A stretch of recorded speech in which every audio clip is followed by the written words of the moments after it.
跟那个等于是跟大陆地区相关的一些血液的制剂，那还有疫苗，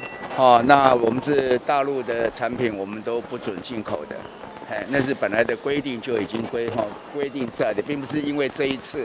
而来定新的办法，是本来的办法里面它就属于不准输入的货品。那包括一些血液啦、血液的制剂，那球蛋白啦，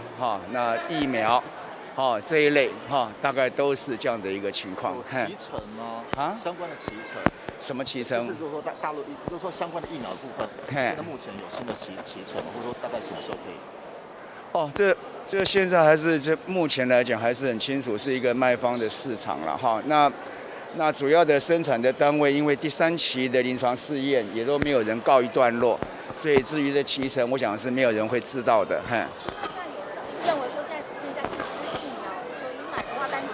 可能买不到。我想大家第一个大概谈一下，就是有第3期在 COVAX 平台里面被选择优先的，大概有9支嘛那有4支应该是中国，1支是俄罗斯的嘛。那剩下的4支就是我们大家都知道的，一个是 AG， 那一个是 Johnson & Johnson 那然后是 Moderna， 然后另外一支是 Pfizer 就 BioNTech。那这里面是这样子，大概跟这个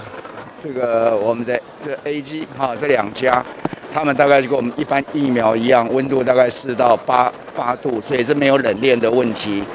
那 Moderna 就有一点点冷链的问题，因为他们都是 RNA，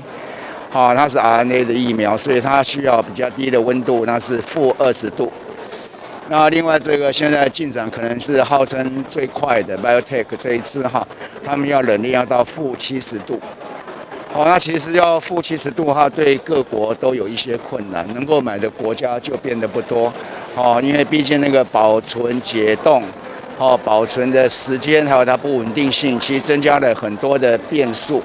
那但是我们也因要有冷冻，所以这种冷链，所以我们也跟相关的冷链的公司，我们都保持一个联系。那如果到时候一定要使用，这时候我们也会准备好。行政院编列52.8亿元为未来银质说是空白授权，那未来这52.8亿要做什么？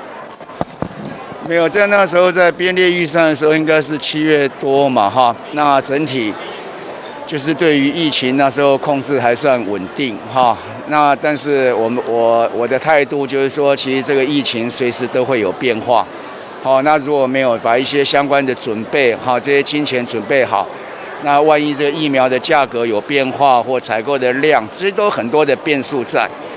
所以我是希望就是说在主计那边能够编一些预备金，让我们可以留用，那充分让这防疫的效果能够做好。